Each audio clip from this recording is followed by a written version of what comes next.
Hello and welcome students. আশা করি তোমরা সকলেই খুব ভালো আছো। জ্ঞানজ্যোতি কোচিং সেন্টারের পক্ষ থেকে তোমাদের সবাইকে আরো একবার স্বাগত। তো আমি মীরা ম্যাম, আমি আজ তোমরা যারা কলকাতা ইউনিভার্সিটির আন্ডারে পড়ছো, তোমাদের third semester major 3G Bengali paper রয়েছে। সেখান থেকে আজ যে বিষয়টি নিয়ে আমি আলোচনা করব সেটা হচ্ছে বাংলা গদ্য সাহিত্য বিকাশে ফোর্ট উইলিয়াম কলেজের যে অবদান কতটা সেই সম্পর্কে। এর আগের দিন কিন্তু আমি আরেকটি ক্লাস করিয়েছি, এটা কিন্তু তোমাদের দ্বিতীয় ক্লাস। প্রত্যেকটা টপিক থেকে তোমাদের সিলেবাসের উপরে কিন্তু আমি ক্লাস করাবো। প্রত্যেকটা ক্লাস অবশ্যই তোমরা দেখার চেষ্টা করবে। ক্লাসটা শুরু করার পূর্বে আগে তোমাদের সঙ্গে খুবই একটা গুরুত্বপূর্ণ ইনফরমেশন আমি জানিয়ে দিয়ে যাই। তোমরা যারা যারা ভাবছো এই সেমিস্টারে আমাদের সঙ্গে অনলাইন ক্লাস বা নোটসের জন্য যোগাযোগ করবে, তাদেরকে বলে দিই, নিচে দেখো দুটি নাম্বার দেওয়া আছে। এই নাম্বার দুটি হচ্ছে আমাদের Gyanjyoti coaching centre official helpline number. যে কোনো একটি নাম্বারের মধ্যে কল করে নিয়ে কিন্তু আমাদের সঙ্গে যোগাযোগ করে নিতে পারবে। তার সঙ্গে তোমাদের বিভিন্ন সেমিস্টারের কোর্স ফি কি রাখা হয়েছে সেটা বলে দিচ্ছি। মেজরের জন্য রাখা হয়েছে 1199, আর যারা যারা মাইনর কোর্সের রয়েছে তাদের জন্য রাখা হয়েছে 699। এই কিন্তু তোমাদের কোর্স ফি রাখা হয়েছে। আর আমাদের কোর্সে যদি তোমরা অ্যাডমিশন নাও, যে যে সুবিধা তোমরা পাবে সেটা হচ্ছে এখানে লাইভ ক্লাসেস তোমরা পেয়ে যাবে, রেকর্ডেড ক্লাসেস পাবে, তার সঙ্গে পাবে হাই কোয়ালিটির নোটস, তার সঙ্গে পাবে 100% কমন সাজেশন। এই সুবিধাগুলো কিন্তু তোমরা আমাদের এখান থেকে পেয়ে যাচ্ছ। ঠিক আছে, এই ইনফরমেশনই তোমাদের দেওয়া ছিল। এখন আমি ক্লাসের আলোচনায় চলে যাচ্ছি। দেখো, প্রথমে বলেছি বাংলা গদ্য সাহিত্য বিকাশে ফোর্ট উইলিয়াম কলেজের অবদান কতটা রয়েছে সেই সম্পর্কে কিন্তু আজকের ক্লাসে আমার আলোচনা। তো এর আগের দিন ক্লাসে আমি একটু আলোচনা করেছিলাম, বলেছিলাম বাংলা গদ্য সাহিত্য বিকাশকে বিকাশ হয়েছিল যে দুটি প্রতিষ্ঠান কিন্তু প্রধান ছিল, যেটিকে কেন্দ্র করে বাংলা গদ্য সাহিত্য বিকাশ হতে শুরু করলো আধুনিক যে সাহিত্য রয়েছে। এবং তার মধ্যে একটা হচ্ছে শ্রীরামপুর মিশন, যেটা এর আগের দিন ক্লাসে আমি আলোচনা করেছি, আর আরেকটা হচ্ছে ফোর্ট উইলিয়াম কলেজ। সেই সম্পর্কে কিন্তু আজকে ক্লাসে আলোচনা করব। তো কি বলছে, বাংলা গদ্যের বিকাশ হয়েছিল শ্রীরামপুর মিশন, একটু দাঁড়াও। দেখো কি বলছে, বাংলা গদ্যের বিকাশ হয়েছিল শ্রীরামপুর মিশন ও ফোর্ট উইলিয়াম কলেজকে কেন্দ্র করে। তো একটুক্ষণ আগেই বললাম বাংলা গদ্য সাহিত্যের বিকাশ কিন্তু শুরু হতে চললো দুটি প্রতিষ্ঠান, একটা হচ্ছে শ্রীরামপুর মিশন আর আরেকটা হচ্ছে ফোর্ট উইলিয়াম কলেজ, এই দুটি প্রতিষ্ঠানকে কেন্দ্র করে। এবং কি বলছে, বিদেশ থেকে আগত সিভিলিয়ানরা এই দেশীয় ভাষা সংস্কৃতিকে শিক্ষিত করার অভিপ্রায়ে গড়ে উঠেছিল এই শিক্ষা প্রতিষ্ঠান। তো তারা এই প্রতিষ্ঠান কেন গড়ে তুলেছিল, যারা বিদেশি ছিল তারা কিন্তু এদেশে এসে এই প্রতিষ্ঠান গড়ে তুললো, এবং তাদের উদ্দেশ্য ছিল যে এই দেশের ভাষা সাহিত্য এগুলোকে কি আরো উন্নত করার। এবং কি বললো যে এই শিক্ষা কিন্তু শিক্ষক হিসেবে নিযুক্ত করা হয়েছিল বাঙালি পণ্ডিতদের। তো আমরা দেখতে পাচ্ছি শিক্ষক কিন্তু সেই প্রতিষ্ঠানে রাখা হয়েছিল বাঙালি কিছু পণ্ডিতদের। এবং কি বলছে, এই দেশের ভাষা সংস্কৃতি সম্পর্কে তাদের তেমন জ্ঞান ছিল না, সেই কারণে কিন্তু পণ্ডিতদেরও তেমন স্বচ্ছ ধারণা ছিল না। তবে এর মধ্যে বাংলা গদ্যের বিকাশ কিন্তু খুব সহজ হয়েছিল। যেখানে আমরা দেখবো ফোর্ট উইলিয়াম কলেজে পাওয়া যায় 3জন উল্লেখযোগ্য পণ্ডিত। এই বিখ্যাত 3জন পণ্ডিত কিন্তু আমরা পেয়ে থাকি এই ফোর্ট উইলিয়াম কলেজ থেকে। তার মধ্যে দেখো একটা রয়েছে কেরি, আরেকটা হচ্ছে রামরাম বসু, আরেকটা হচ্ছে মৃত্যুঞ্জয় বিদ্যালঙ্কার। উইলিয়াম কেরি, রামরাম বসু, তার সঙ্গে মৃত্যুঞ্জয় বিদ্যালঙ্কার, এরা 3জন হচ্ছে ফোর্ট উইলিয়াম কলেজের কিন্তু বিখ্যাত বা অন্যতম পণ্ডিত আমরা বলতে পারি। এবং কি বলছে, উইলিয়াম কেরি নামে দুটি গ্রন্থ পাওয়া যায়, যথা কথোপকথন আর আরেকটি হচ্ছে ইতিহাসমালা। এই দুটি গ্রন্থ আমরা পাবো কিন্তু, যে গ্রন্থ দুটি উইলিয়াম কেরি লিখেছে।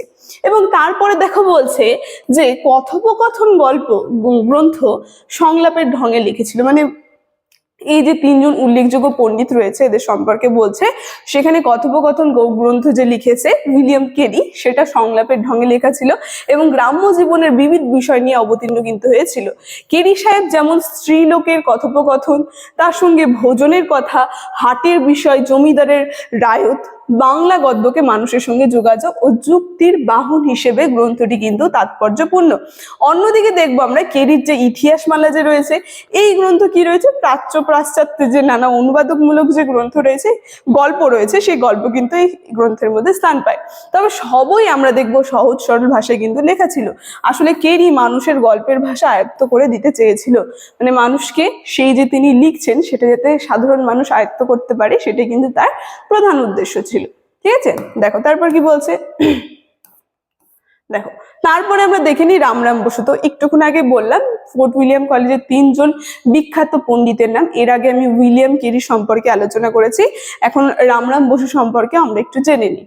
কি বলছে, রামরাম বসু নামে আমরা আরো 2টি গ্রন্থ পাবো, যেখানে আমরা দেখবো রাজা প্রতিপাদিত্য চরিত্র, যেটা 1801 সালে লেখেন, আরেকটা রয়েছে লিপিমালা। এই গ্রন্থ দুটি কিন্তু আমরা পেয়ে থাকি রাজা রামরাম বসুর লেখা। ঠিক আছে, যেখানে আমরা দেখবো রাজা প্রতিপাদিত্য যে চরিত গ্রন্থটি রয়েছে, এখানে বাংলা ভাষায় লেখা প্রথম মৌলিক গ্রন্থ কিন্তু বলা হয় এই গ্রন্থটিকে। ঠিক আছে, এবং কি বলছে যে ইতিহাসের প্রতিপাদিত্যকে সামনে রেখে লেখক কল্পনা ও জনশ্রুতিকে এমন এক কাহিনী গড়ে তুলেছিলেন যা থেকে গল্পের ভাষা বোঝা যায়। আসলে এইসব গ্রন্থ লেখা হয়েছিল বাঙালিকে এক আদর্শ শিক্ষা দিতে। মানে তিনি যে, বা রামরাম বসু যে রয়েছে, তিনি যে গ্রন্থটি লিখেছেন তার আসল উদ্দেশ্য ছিল বাঙালিদেরকে একটা আদর্শ শিক্ষা প্রদান করবে, যাতে সবাই বুঝতে পারে সেই জিনিসটা। এবং কি বলছে, লিপিমালা যে আরেকটা গ্রন্থ আমরা দেখি, সেই গ্রন্থ পত্র রচনার ঢঙে লেখা ছিল। অনেকগুলি পত্র, যেমন বলছে দক্ষ যজ্ঞের কথা, তারপরে নবদ্বীপের চৈতন্যের কথা এবং গঙ্গা অবতরণের কথা, তার সঙ্গে পৌরাণিক ঘটনাকে সামনে রেখে কাহিনী তুললেও মুসলমানরা যারা ছিল তাদের পরিচয় কিন্তু আছে। তাই সুকুমার সেন বলেছে যে লিপিমালার গদ্যরীতি আরো সহজ এবং মুখের ভাষা বেশ কাছাকাছি। মানে খুবই সহজভাবে কিন্তু তিনি রচনা করেছিলেন, যাতে সাধারণ মানুষের পাঠ করতে সুবিধা হয়। ঠিক আছে, এরপরে চলে যাই অন্যতম পণ্ডিত যিনি ছিল ফোর্ট উইলিয়াম কলেজের, মৃত্যুঞ্জয় বিদ্যালঙ্কার। তো এদের 3জন যে ছিল, 3জনের মধ্যে শ্রেষ্ঠ কিন্তু ছিল মৃত্যুঞ্জয় বিদ্যালঙ্কার। এটা কিন্তু তোমাদের শর্ট কোশ্চেনের মধ্যে এসে থাকে এই কোশ্চেনটা, যে মৃত্যুঞ্জয় বিদ্যালঙ্কারের অবদান সম্পর্কে লেখো। তখন কিন্তু তোমাদের এই জায়গা থেকে একটু ভালো করে দেখতে হবে। ঠিক আছে, বা তার গ্রন্থগুলির নাম দেখো কি বলছে। ফোর্ট উইলিয়াম কলেজের অন্যতম পণ্ডিত হচ্ছে মৃত্যুঞ্জয় বিদ্যালঙ্কার। তার গ্রন্থগুলি 32 সিংহাসন, যেটা 1802 সালে লেখা, তারপরে রয়েছে হিতপ্রদেশ, যেটা 1808, তারপরে রাজাবলী 1808, তারপরে প্রবোধ চন্দ্রিকা, তার সঙ্গে রয়েছে রাজা বিক্রমাদিত্য যে রয়েছে, এটিকে সামনে রেখে মৃত্যুঞ্জয় 32টি গল্প শুনিয়েছিলেন, যেটা 32 সিংহাসন গ্রন্থে আমরা দেখব।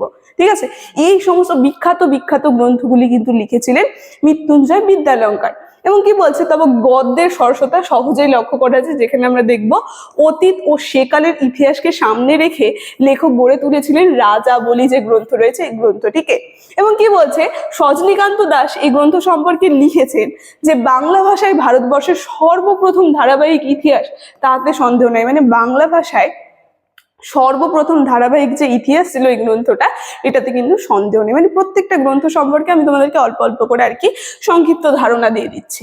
এবং কি বলছে, ব্যাকরণ, অলংকার, ইতিহাস নিয়ে প্রবোধ চন্দ্রিকা গ্রন্থ গড়ে উঠেছিল, যেখানে বিদ্যাসাগরের পূর্বে মৃত্যুঞ্জয় কিন্তু প্রথম যথার্থ গদ্যশিল্পী ছিল, এই বিষয়ে সন্দেহ নেই। মানে এই জায়গাটা তোমরা দেখবে, আমরা দেখেছি বাংলা সাহিত্যে যথার্থ শিল্পী কিন্তু বলা হয় বিদ্যাসাগরকে, কিন্তু তার পূর্বে, বিদ্যাসাগরের পূর্বে যিনি ছিলেন তিনি কিন্তু ছিলেন মৃত্যুঞ্জয় বিদ্যালঙ্কার, যাকে যথার্থ গল্প শিল্পী কিন্তু বলা হতো।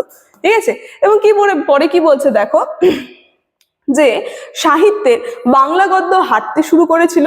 এই পথে পরবর্তীকালে আমরা পেয়েছিলাম রামমোহন রায়, তার সঙ্গে বিদ্যাসাগরকে। ঠিক আছে, মানে এই আর কি যে কেন্দ্র ছিল, এখান থেকে কিন্তু এদের এই যে বিখ্যাত গদ্য সাহিত্যিক যে রয়েছে বিদ্যাসাগর, তারপরে রাজা রামমোহন রায়, তাদেরকে কিন্তু আমরা পেয়েছিলাম। নইলে বিদ্যাসাগরের যাত্রাপথ বোধহয় অনেকটা কঠিন হতো। মানে আমরা পেতাম, কিন্তু তার যাত্রাপথটা খুবই কঠিন হতো যদি এই প্রতিষ্ঠানগুলি না থাকতো। ঠিক আছে, তো আজকের ক্লাসে আলোচনা কিন্তু আমার এতটাই ছিল। তাহলে আজকের আলোচনা আমি এখানেই শেষ করছি। ভিডিওটি শুরু থেকে শেষ অবধি দেখার জন্য তোমাদের সবাইকে ধন্যবাদ।